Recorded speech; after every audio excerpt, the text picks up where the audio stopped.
video for UNIV 1113 at the University of Georgia.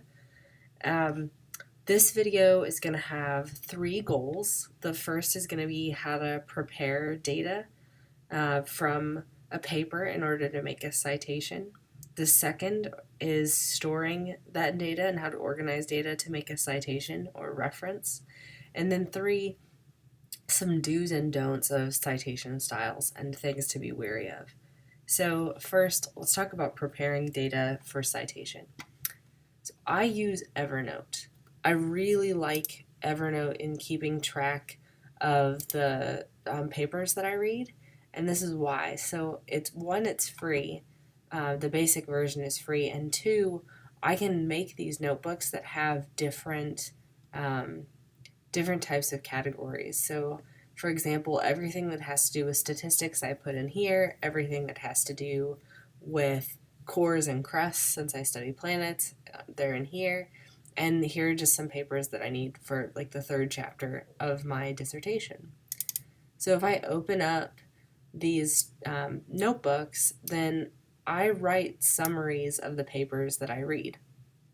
So for example, this is a really short one, but if you click on one of these papers, I can have figures from the paper, notes from the paper, and then a link to the paper. And so I have a general format of what I do to keep track of these papers, and that's organizing them in Evernote. So the heading that I use, the first part of the heading I use is the last 2 digits of the year. And I do that because then when I want to get, when I'm thinking about, okay, what's my most recent paper? What's the one that should have the most recent data? Then I can scan through and look, okay, well, this is a 2017, this one's a 1989, so maybe it's not as new, 2006, 2001, and that I really like being able to think about them by year. Then I have a shortened version of the title or the whole title, and then I have the author and the year and a link to the paper. And so this is a really good way to start organizing information. So I'm going to open up this paper. Now, what I recommend you guys do, since you're just getting started in doing scientific citations, I really recommend that you collect more data than just this. So for me at this point, citation is not a very difficult thing, but for you guys, you're just getting started, this should be something you think about. So here there's 1, 2, 3, 4, 5, 6, 7, 8, 9 authors. Usually if there's 9 authors, you're not going to have to write out all of their names. So I'm just going to write out the first one. So the author, there's 9 of them, but the first one is Harvey M. Kelsey. I've actually met him before. He's very nice. The full title,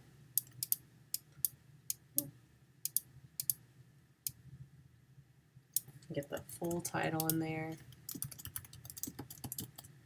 Whoa, that's huge. Let's fix that. 120. Let's go 12.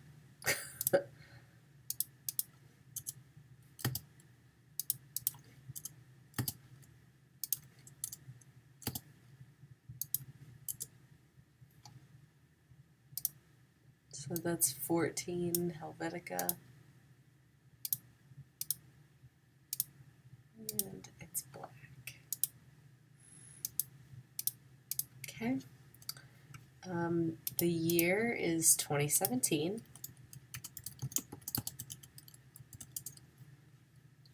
The journal is called Tectonics.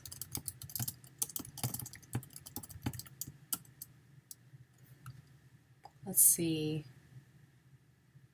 Is there any? So they've got a suggested citation here, but that's not always how it's going to look. The volume is 36 because that's always the next part that comes after the journal title is the volume. And then the pages are, it looks like 2085 to 217007. And then the last thing you'll see here is a DOI. DOIs are really important now to keep track of papers. And usually underneath anywhere where it says research article, if you see this number that starts out and it's got 10 point and then some numbers, and then the first thing that comes after is the year of the article, that's the DOI. So you can take that, usually it lets you click and drag. This one may not do it. Just type it out. So now we also have a DOI.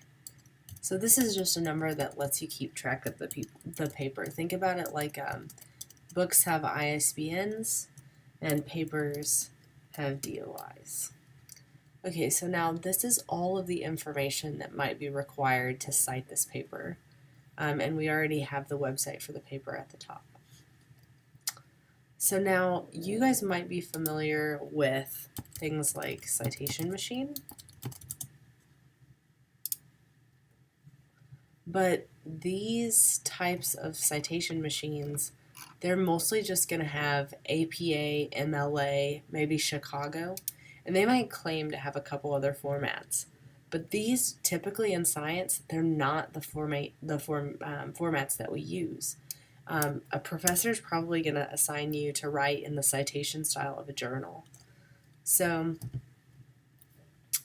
geology citation style.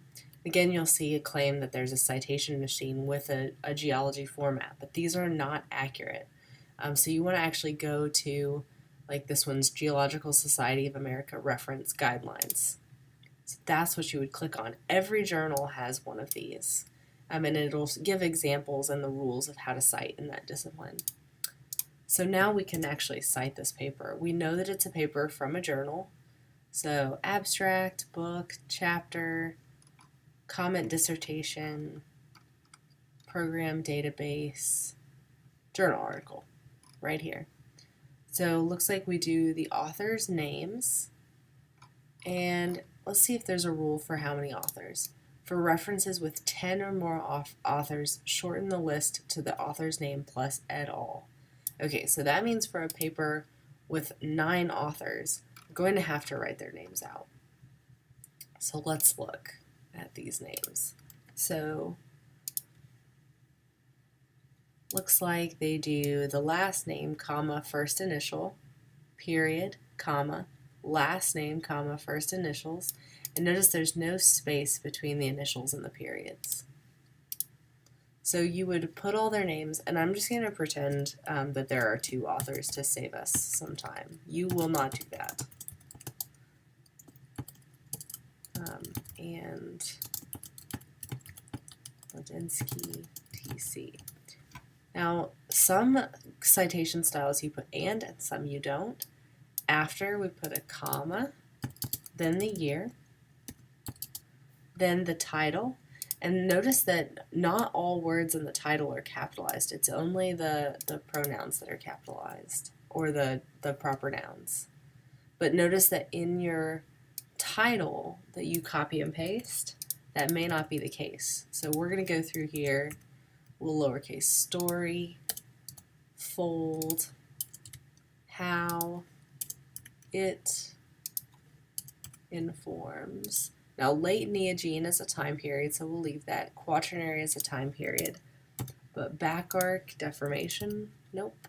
Cascadia subduction zone is a place, so that stays capitalized. And then those are proper places, so they'll stay capitalized. Then we've got a colon and the journal. The journal is capitalized but not italicized. Notice how different that is from some other publications. And then comma volume, V period 36,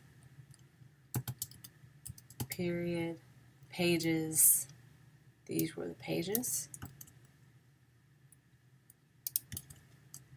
And then comma DOI.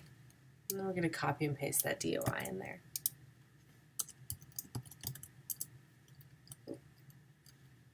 Be wary of DOI auto-correcting to do. And then there's a period at the end. So that's how we would do that citation. And notice how different that even is from the suggested citation style for that journal. And it's because Tectonics is a different journal, the different publication style, or different citation style, than the journal Geology that uses a GSA style.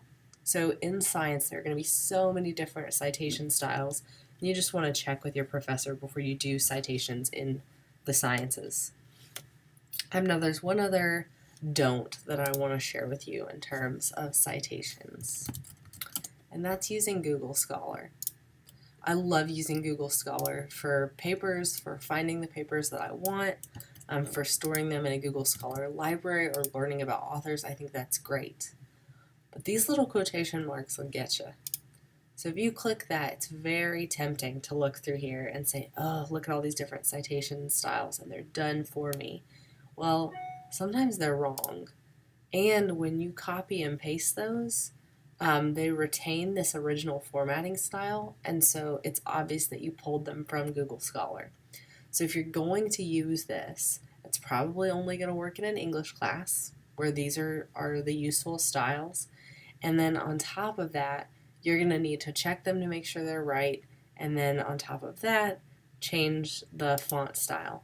So I just use Evernote. I keep everything organized in here. I cite things when I need to cite them using whatever reference style is relevant to that particular research. And that's what I do. So the rest of your homework today with this is going to be to practice gathering this type of data from the 2 papers that you found in class. And then you're going to cite and summarize whatever abstract you didn't do in class. Now that's going to be due on Tuesday, and that's going to count as your 2nd grade. So thanks, y'all.